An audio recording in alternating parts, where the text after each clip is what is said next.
Efficiency of full wave rectifier. जो हमारा full wave rectifier होता है उसकी एफिशिएंसी जो रेशियो होती है हमारी डीसी पावर आउटपुट और एसी पावर आउट इनपुट की, इसे हम एफिशिएंसी बोलते हैं हमारे रेक्टिफायर की। जो हमारा फुल वेव रेक्टिफायर होता है वो पॉजिटिव और नेगेटिव दोनों एसी की दोनों वेव्स में वर्क करता है और हमें एक डीसी देता है, इसलिए इसे फुल वेव रेक्टिफायर कहा जाता है। और जो इसकी एफिशिएंसी होती है, जो हमारी आउटपुट पावर आती है डीसी की और जो हम इनपुट पावर देते हैं एसी की, उसके रेशियो को हम रेक्टिफायर एफिशिएंसी कहते हैं। अगर हम अपनी इनपुट पे एसी सप्लाई करते हैं, ये हमारी वी इन है जो हमने इनपुट पे सप्लाई की है, तो हमारी आउटपुट पे कुछ इस तरह की वेव आती है, यानी कि ये पॉजिटिव और नेगेटिव दोनों हाफ्स में वर्क करता है, इसलिए इसे फुल वेव रेक्टिफायर कहा जाता है। अगर ये हमारी कंप्लीट साइकिल जो हमें आउटपुट में मिली है ये हमारी थीटा है, तो इसका जो स्मॉलेस्ट पार्ट होगा उसे हम डीप थीटा से डिनोट करेंगे। जो इसका इंस्टेंटेनियस वैल्यू होती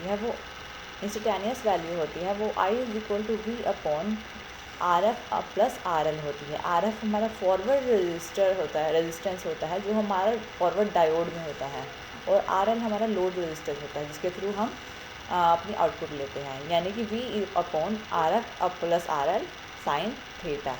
और ये जब साइन थीटा 1 होता है तब हमारा मैक्सिमम करंट फ्लो होता है।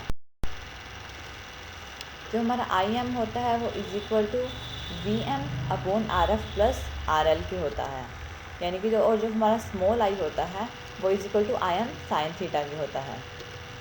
जो हमारी पावर होती है डीसी की आउटपुट पी डी सी वो होती है I D C square R L, और जिसकी एवरेज होती है वो जो होती है I A B square R L. A B हमारी एवरेज है। जो हमारी एवरेज वैल्यू होती है उसे हम डिनोट करते हैं area under the curve over a cycle upon में बेस, जो कि होती है I A B is equal to integration of 0 to pi I D theta upon pi. अगर हम इसे 1 अपॉन पाई कॉमन ले लेते हैं तो हमारे पास बचता है 1 upon pi integration of 0 to pi I M sine theta D theta. और आई एम, अब इसमें से आई एम को कॉमन ले लिया है तो I M upon pi integration of 0 to pi sine theta and D theta, ये हमारे पास यहाँ पे जो हमारे पास ये वैल्यू आई है। अभी हमने इंटीग्रेशन ओपन की है साइन थीटा की, तो हमारे पास वैल्यू आई है I M upon pi bracket में माइनस कोस थीटा 0 टू पाई। अब हमने कोस थीटा की वैल्यूज़ कोस 0 कोस पाई की वैल्यू पुट की, तो हमारे पास आया है I M upon pi minus one bracket में और ब्रैकेट क्लोज। तो हमारे पास जो वैल्यू आई है वो है 2im अपॉन पाई।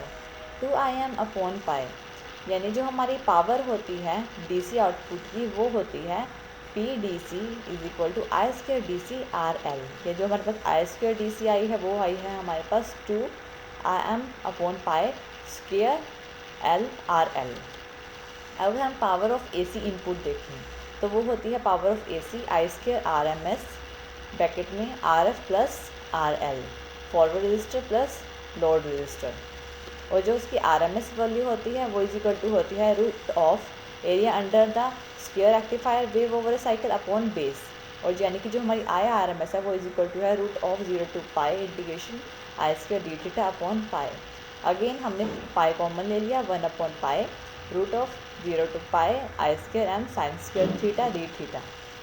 अब इसमें आई स्क्वायर एम हमने कॉमन लिया है तो हमारे पास आया है root of I square M upon pi integration 0 to pi bracket में 1 minus cos two theta upon 2 bracket close D theta. अब इसमें हमने डी थीटा को अंदर मल्टीप्लाई किया तो हमारे पास आया है I square M upon 2 pi integration 0 to pi D theta and integration of 0 to pi cos 2 theta D theta. या इसमें हमने इनकी इंटीग्रेशन ओपन की तो हमारे पास आया है I square M 2 pi bracket में थीटा 0 टू पाई और ब्रैकेट में साइन 2 थीटा अपॉन 2 0 टू पाई।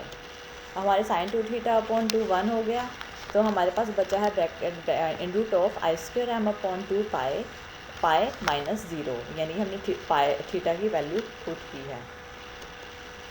तो हमारे पास ये लेफ्ट बचता है I M upon 2 I M upon under root 2। जो हमारे पास power of A C input है वो है हमारे पास P A C is equal to I R M S square R F plus R L, जो हमने पहले की थी।